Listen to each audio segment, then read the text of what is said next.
You missed some important news from the LGBTQ plus community this week. To ensure you are current, we are recapping that important news. Here's what you may have missed.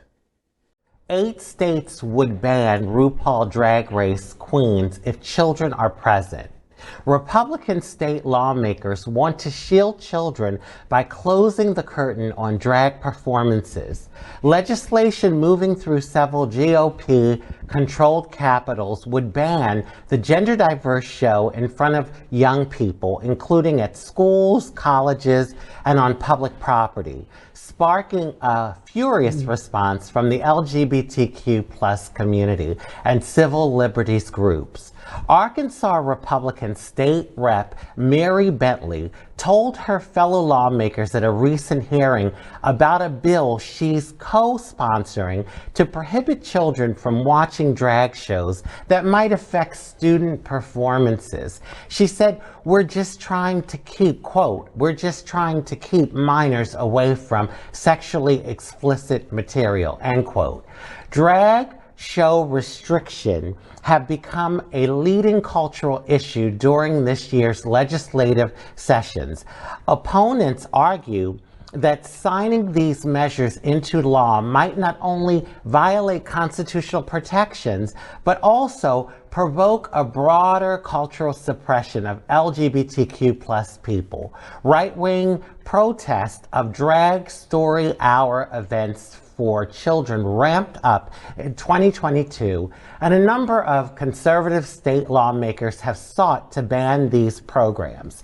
States such as Arizona, Florida, Oklahoma, North Dakota, Kansas, South Carolina, Arkansas, and Texas have proposed to ban RuPaul's Drag Race queens if children are present. Well, you know what?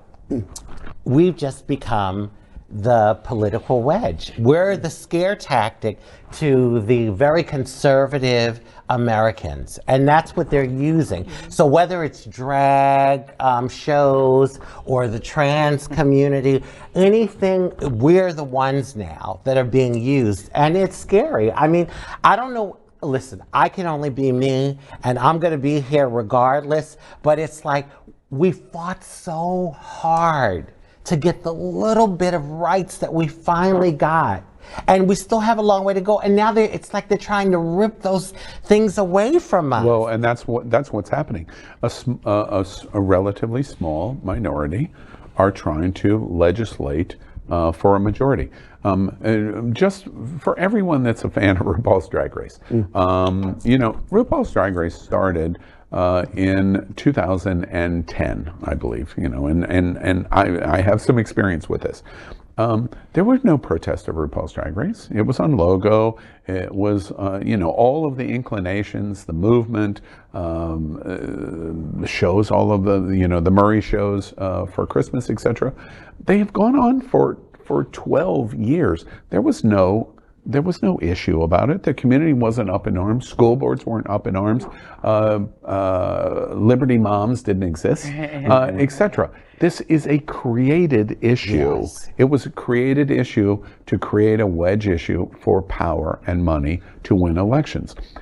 I just remind all of the drag queens that will watch this story and think that they are under attack. They are.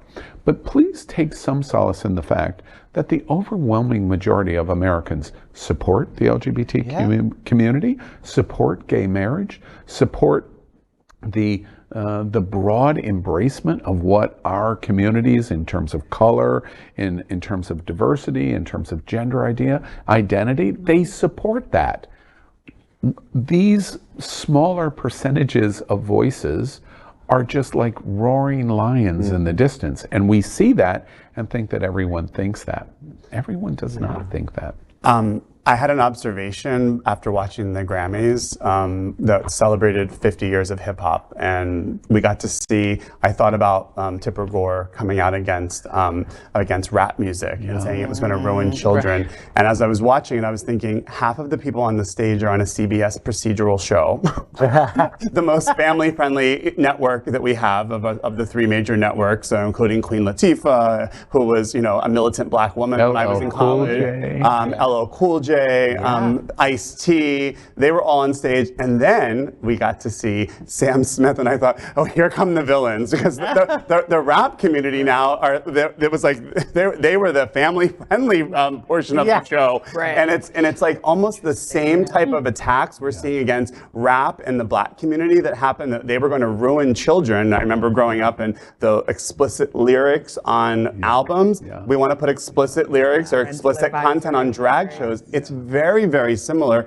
You know, I was texting my friend, I said, somebody better call up Tipper Gore to see if they can get her out after this Sam Smith performance. Right. And the next day, what did we see? We saw Ted Cruz posting about Sam Smith and Satan and all of these other things. And I said, and exactly as Madonna said, if you're not pushing buttons, you're not doing the right thing. You're not doing your job. Yeah, it was like so methodical how it all happened. Yeah.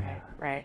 I mean, sometimes I think about conservatism and I'm like, y'all are boring. Like, not to trivialize like the power of folks that gender bend, whether it's at a story hour, drag queen bingo, in your everyday existence, however you choose to express yourself, but it's like, that is a fun time, right? Like drag brunch, drag bingo, drag, like, that is a fun time. What are y'all doing for fun? And why are you intent on stealing somebody else's joy that has nothing to do with it? Well, that's what I was thinking. I'm like, has any of them been to a drag show? Oh. I mean, come on.